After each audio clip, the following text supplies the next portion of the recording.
ರಾಜಾಜಿನಗರ ವಿಧಾನಸಭಾ ಕ್ಷೇತ್ರದ ಶಾಸಕರಾದಂಥ ಸುರೇಶ್ ಕುಮಾರ್ ಅವ್ರ ವಿರುದ್ಧ ಮಾನ್ಯ ಲೋಕಾಯುಕ್ತರಿಗೆ ದೂರನ್ನು ನೀಡಿದ್ದೀನಿ. ಅವರ ಕಾನ್ಸ್ಟಿಟ್ಯೂನ್ಸಿನಲ್ಲಿ ಒಟ್ಟು 6 ಟೆಂಡರ್ಗಳಿಗೆ ಸಂಬಂಧಪಟ್ಟಂತೆ ನಡೆದಿರುವಂಥ ಅಕ್ರಮ ಮತ್ತು ಅವರ ಪ್ರಭಾವವನ್ನು ಬೀರಿ ಬೇನಾಮಿ ಗುತ್ತಿಗೆದಾರರಿಗೆ ವ್ಯವಹಾರವನ್ನು ಕೊಡಿಸುವಂಥ ಕೆಲಸವನ್ನು ಮಾಡಿರೋದ್ರ ಬಗ್ಗೆ ವಿವರವಾದಂಥ ದೂರನ್ನು ಲೋಕಾಯುಕ್ತರಿಗೆ ಸಲ್ಲಿಸಲಾಗಿದೆ. 2020ರಲ್ಲಿ ಒಂದು ಟೆಂಡರನ್ನು ಕಾಲ್ ಮಾಡ್ತಾರೆ. 2020ರ ಆ ಟೆಂಡರಲ್ಲಿ 5 ಜನ ಗುತ್ತಿಗೆದಾರರು ಭಾಗವಹಿಸ್ತಾರೆ. 5 ಜನ ಗುತ್ತಿಗೆದಾರರಲ್ಲಿ L1 ಒಬ್ಬರು ಗುತ್ತಿಗೆದಾರರಿಗಾಗುತ್ತೆ.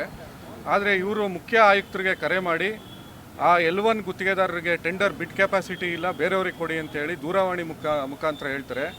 ಆ ದೂರವಾಣಿ ಮುಖಾಂತರ ಬಂದಂಥ ಆದೇಶವನ್ನು TVCC ಎಕ್ಸಿಕ್ಯೂಟಿವ್ ಇಂಜಿನಿಯರ್ ಅವರು ರಾಜಾಜಿನಗರ ಅಭಿಯಂತರರಿಗೆ ಕರೆ ಮಾಡಿಬಿಟ್ಟು ಈ ಥರ ದೂರವಾಣಿ ಮೌಖಿಕ ಆದೇಶದ ಮುಖಾಂತರ ಸುರೇಶ್ ಕುಮಾರ್ ಅವರು ಹೇಳಿದ್ದಾರೆ, ಅವರಿಗೆ ಗುತ್ತಿಗೆ ಕೊಡಬೇಡಿ ಅಂತ ಹೇಳ್ತಾರೆ. ಅಂದರೆ L1 ಆಗಿರುವಂಥ ಗುತ್ತಿಗೆದಾರರಿಗೆ ಟೆಂಡರ್ ಸಿಗದೇ ಇರೋ ರೀತಿ ಸುರೇಶ್ ಕುಮಾರ್ ಅವರು ಮಾಡಿ ಆ ಗುತ್ತಿಗೆಯನ್ನು ತಮಗೆ ಬೇಕಾದಂಥವ್ರಿಗೆ ಕೊಡ್ತಾರೆ.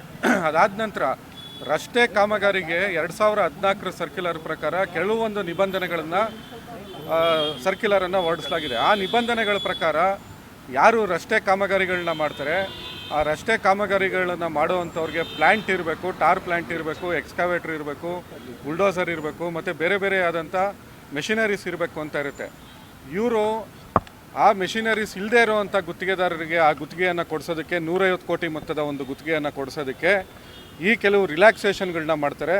ಜೊತೆಗೆ ಇವತ್ತು ಬೆಂಗಳೂರಿನಲ್ಲಿ ರಸ್ತೆ ಗುಂಡಿಗಳ ಸಮಸ್ಯೆ ಮತ್ತು ರಸ್ತೆಗಳು ಹದಗೆಟ್ಟಿರುವಂಥ ಸಮಸ್ಯೆ, ಮುಖ್ಯಮಂತ್ರಿಗಳ ನಿಧಿನಲ್ಲಿ ರಸ್ತೆ ಅಭಿವೃದ್ಧಿ ಮತ್ತು ಮೂಲಸೌಕರ್ಯ ಅಭಿವೃದ್ಧಿಗಳಿಗೆ ಅಂತ ಕೊಟ್ಟಂಥ ಒಂದು ಟೆಂಡರನ್ನು ಇವರು ರಸ್ತೆ ಅಭಿವೃದ್ಧಿ ಮಾಡದೆ ಪಾರ್ಕನ್ನು ಅಭಿವೃದ್ಧಿ ಮಾಡೋದಕ್ಕೆ ಅದರಲ್ಲಿ ಸೇರಿಸ್ತಾರೆ.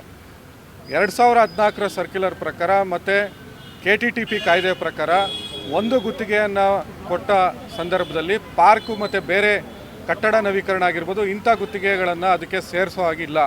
ಆದರೂ ಕೂಡ ಪಾರ್ಕ್ ನವೀಕರಣ ಮಾಡೋದಕ್ಕೆ ಇಲ್ಲಿ ಸೇರಿಸ್ತಾರೆ.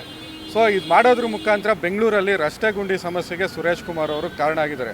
ಬೆಳಗ್ಗೆ ಎದ್ದು ಬಾರ್ ಮುಂದೆ ನಿಂತ್ಕೊಳ್ಳೋಂಥ ಸುರೇಶ್ ಕುಮಾರ್ ಅವರು, ಸಂಭಾವಿತ ರಾಜಕಾರಣಿ ಸುರೇಶ್ ಕುಮಾರ್ ಅವರು ಈ ರೀತಿ ತಮಗೆ ಬೇಕಾದಂಥ ಬೇನಾಮಿ ಗುತ್ತಿಗೆದಾರರಿಗೆ ಅನುಕೂಲ ಮಾಡಿಕೊಡೋದಕ್ಕೆ ಗುತ್ತಿಗೆ ನಿಯಮಾವಳಿಗಳನ್ನೇ ಉಲ್ಲಂಘನೆ ಮಾಡಿಬಿಟ್ಟು ಗುತ್ತಿಗೆಗಳನ್ನು ಕೊಡಿಸಿದ್ದಾರೆ.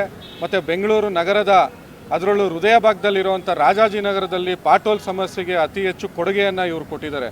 ಇವತ್ತು ಒಂದು ಗುತ್ತಿಗೆಯನ್ನು 3 ಬಾರಿ ಕರೆಯುವಂಥ ಪರಿಸ್ಥಿತಿಯನ್ನು ಅಲ್ಲಿ ನಿರ್ಮಾಣ ಮಾಡಿದ್ದಾರೆ. ಅಧಿಕಾರಿಗಳಿಗೆ ಒತ್ತಡ ತಂದು 3 ಬಾರಿ ಗುತ್ತಿಗೆಯನ್ನು ಕರೆದು ಯಾರೂ ಗುತ್ತಿಗೆದಾರರು ಅದರಲ್ಲಿ ಭಾಗವಹಿಸ್ತಾ ಇರೋ ರೀತಿ ಮಾಡಿ ಏಕಾಂಗಿ ಒಬ್ಬ ಬಿಡ್ದಾರರಿಗೆ ಸಿಗುವಂಥ ಒಬ್ಬ ಗುತ್ತಿಗೆದಾರರು ಸಿಗಬೇಕು ಅನ್ನೋ ಒಂದು ಕಾರಣಕ್ಕೋಸ್ಕರ ಆ ಗುತ್ತಿಗೆನೇ ಕಳೆದ 2 ವರ್ಷದಿಂದ ನಡೆದೇ ಇರೋ ಥರ ತಡೆ ಹಾಕ್ಕೊಂಡಿದ್ದಾರೆ.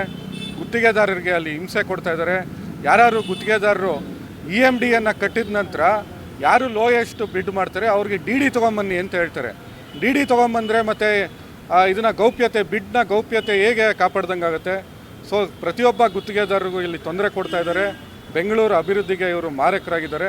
ಸುರೇಶ್ ಕುಮಾರ್ ಅವರು ಸಂಭಾವಿತರ ಮುಖವಾಡ ಹಾಕ್ಕೊಂಡು ಗುತ್ತಿಗೆನಲ್ಲಿ 300 ಕೋಟಿಗೂ ಹೆಚ್ಚು ನಷ್ಟವನ್ನು ಸರ್ಕಾರದ ಬೊಕ್ಕಸಕ್ಕೆ ಮಾಡಿದ್ದಾರೆ. ಜನರಿಗೆ ನಷ್ಟವನ್ನು ಉಂಟು ಮಾಡಿದ್ದಾರೆ. ಅವರ ಕ್ಷೇತ್ರದ ಅಭಿವೃದ್ಧಿಗೆ ಮಾರಕ ಆಗಿದ್ದಾರೆ. ಸೊ ಇದನ್ನು ತನಿಖೆ ಮಾಡಬೇಕು ಅಂತೇಳಿ ಇವತ್ತು ಲೋಕಾಯುಕ್ತರಿಗೆ ದೂರನ್ನು ಸಲ್ಲಿಸಲಾಗಿದೆ. ಲೋಕಾಯುಕ್ತರು ದೂರನ್ನು ಸ್ವೀಕರಿಸಿದ್ದಾರೆ. ಸರ್, ಏನು ಬಾರ್ ಮುಂದೆ ನಿಂತ್ಕೊಂತಾರೆ ಅಂತ ಹೇಳಿದ್ರಲ್ಲ, ಏನದು? ಬೆಳಗ್ಗೆ 6 ಗಂಟೆಗೆ ಬಾರ್ಗಳು ತೆರೆದಿರ್ತವೆ ಅಂತ ಹೋಗಿ ಬಾರ್ ಮುಚ್ಚುವಂಥ ಕೆಲಸ ಮಾಡ್ತಾರೆ. ಸೊ ಆ ಬಾರ್ ಮುಚ್ಚುವಂಥ ಕೆಲಸ ಮಾಡೋದ್ರ ಜೊತೆಗೆ ಇವರ ಕಾರು ಬಾರನ್ನು ಮುಚ್ಚುವಂಥ ಕೆಲಸವನ್ನು ಇವತ್ತು ಲೋಕಾಯುಕ್ತರು ಮಾಡಬೇಕು ಅನ್ನೋದು ನಮ್ಮ ಮನವಿ.